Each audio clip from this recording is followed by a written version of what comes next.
कहानी नीरू की है। पंजाब की नीरू की शादी दिल्ली के राहुल से होती है। दिल्ली कितना बड़ा शहर है ना, लेकिन आप लोगों का घर तो बहुत छोटा है। हमारे पंजाब में तो ये बड़े बड़े घर होते हैं कि मजा ही आ जाता है। कोई बात नहीं नीरू, मैं भी तुम्हारे लिए बहुत बड़ा मकान बनाऊंगा बहुत जल्दी। नीरू के पिता जहाँ पंजाब के जाने माने व्यापारी थे, वहीं उसका पति राहुल दिल्ली में एक सिंपल नौकरी करता था। माँ, यहाँ तो घी मक्खन इतना महंगा है कि क्या बताऊँ। मैं तो तरस ही जाती हूँ घी खाने के लिए। नीरू की माँ को ये सुनकर बहुत दुख होता है। मेरी बेटी को घी नसीब नहीं हो रहा है और ये बहू यहाँ बैठकर घी में शक्कर डाल रही है। देख वनिता, मैं साफ कह रही हूँ, इस घर में जितना घी आएगा उतना ही मेरी बेटी के घर दिल्ली भी जाएगा। अरे ये क्या बात होती है माँ जी? बेटी का उतना ही करो जो अच्छा लगे। अब क्या मायके से घी और मक्खन तक की सप्लाई करोगी आप?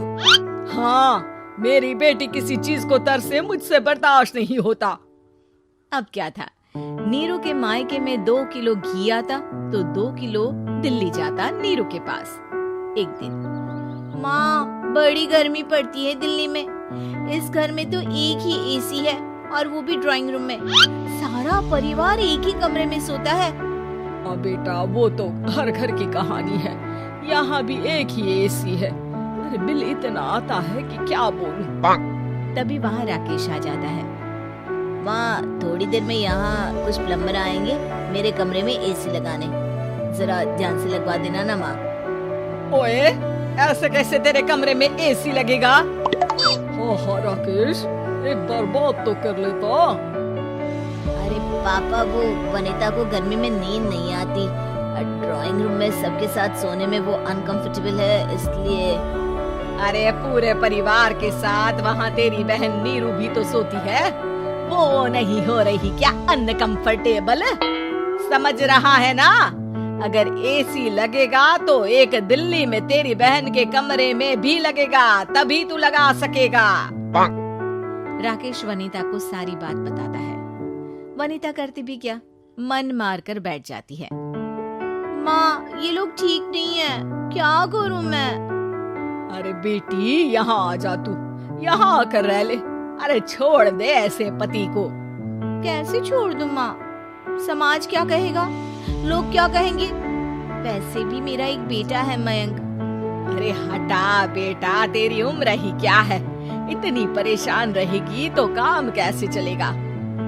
खैर, बात आई गई हो जाती है। माँ को लगता है कि नीरू ठीक है, तो वहीं नीरू के मन में एक ही लाइन चल रही होती है, यहाँ आ जा।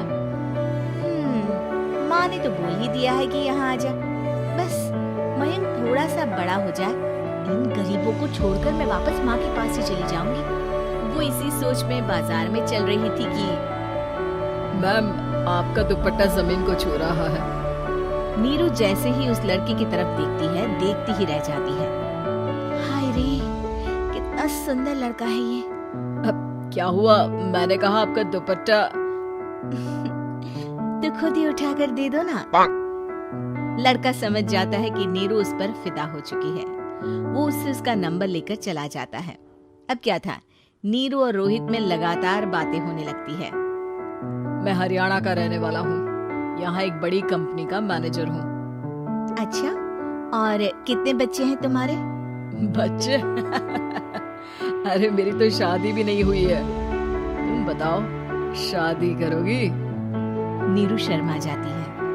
अब लेकिन मैं तो पहले से ही शादीशुदा हूँ। मुझे फर्क नहीं पड़ता, बस तुम शादी कर लो, भाग चलते हैं। बहुत पैसे वाला हूँ मैं, हमेशा खुश रखूंगा तुम्हें। नीरू रोहित से मिलकर सारा प्लान बना लेती है और फिर एक दिन घर से भाग जाती है। दोनों शादी कर लेते हैं। शादी के बाद, क्या बात है नीरू, तुम्हें परेशान सा देखता हूँ, सब ठीक तो है ना? हाँ हाँ, सब ठीक है।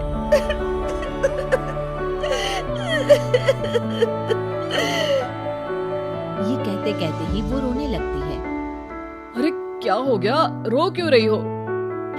मैंने तुमसे एक बात छुपाई है और वही बात अब मुझे परेशान कर रही है। रोहित, मेरा एक बेटा भी है, उसका नाम मयंक है। क्या बात कर रही हो? ये तुमने मुझे पहले क्यों नहीं बताया? देखो नीरू, मेरी माँ को मैंने ये नहीं बताया है कि तुम शादीशुदा हो। बच्चा मैं मैनेज नहीं कर पाऊंगा।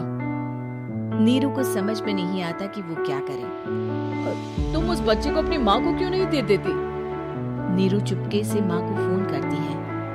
माँ, क्या मयंक को तुम रख सकती हो? बेटा, मैं राकेश के साथ बात करती हूँ। आखिर घर का बेटा वही है, जो वो बोलेगा। वैसे भी बेटा, तूने जो किया है ना, उसके बाद से पूरा घर तेरी बुराई कर रहा है। मैं भी अब किसी से तेरे लिए लड़ नहीं सकती। राकेश बेटा, नीरू ने तो जो किया बहुत ही बुरा किया, लेकिन मैं सोच रही थी कि क्यों ना मयंक को हम यहाँ ले आए। तभी वनीता बोल पड़ती है। वाह जी, ऐसे कैसे यहाँ ले आए? यहाँ क्या भंडारा भरा है? और जिस बच्चे की माँ ने नहीं सोचा, उसके लिए हम क्यों सोचे? नीरू को एक बार तो अपने बच्चे के बारे में सोचना चाहिए था ना। अरे लेकिन तेरे पास भी तो लड़का नहीं है ना वनीता। माँ, वनीता ठीक बोल रही है। कल को वो बड़ा होकर इसी घर का हिस्सा मांगेगा तो हम क्या करेंगे? माँ कहती भी तो क्या, वो चुप रह जाती है। वहीं नीरू का पहला पति कहता है। माँ, अगर आज भी वो वापस आ जाए तो मैं उसे माफ कर दूंगा। बेटा, गरीबी चीज ही ऐसी है, क्या करेगा? तू तो अब मयंक का सोच। वो बेचारा तो बिना माँ का हो गया। मयंक के खातिर तू दूसरी शादी कर ले बेटा। लोगों के लाख समझाने के बाद नीरू के पहले पति की शादी रिद्धि से हो जाती है, जिसके पहले पति से 2 बच्चे होते हैं। देखो जी, मैंने शादी सिर्फ बच्चे के खातिर की है। मैंने भी शादी सिर्फ बच्चों के खातिर की है। वहीं नीरू के दूसरे पति के मन में ये बात घर कर जाती है कि नीरू एक मासूम बच्चे को उसके खातिर छोड़ कर आई है। अब देखो नीरू, मुझे लगता है कि जो औरत अपनी कोख का बच्चा छोड़ सकती है, वो तो कुछ भी कर सकती है। कल को तुम्हें मुझसे अच्छा कोई मिल गया तो तुम तो मुझे भी बाय बाय कर दोगी ना। नीरू को अब उसका दूसरा पति ताने देना शुरू कर देता है। तंग आकर नीरू उसके यहाँ से भागकर अपने पहले पति के पास चली जाती है। लेकिन ससुराल में क्या लेने आई है नीरू, मयंक को? नहीं नहीं सासू माँ, मुझसे गलती हो गई, मुझे माफ कर दीजिए। नीरू, अब वक्त खत्म हो गया है, मेरी शादी हो चुकी है। तो छोड़ दो ना उसे, हमारा बच्चा है। मैं आपको अपनी माँ नहीं मानता, मेरी नहीं मान तो बात अच्छी है। नीरू मयंक की बात सुनकर समझ जाती है कि उसके पास अब ना आसमान रहा ना ही जमीन।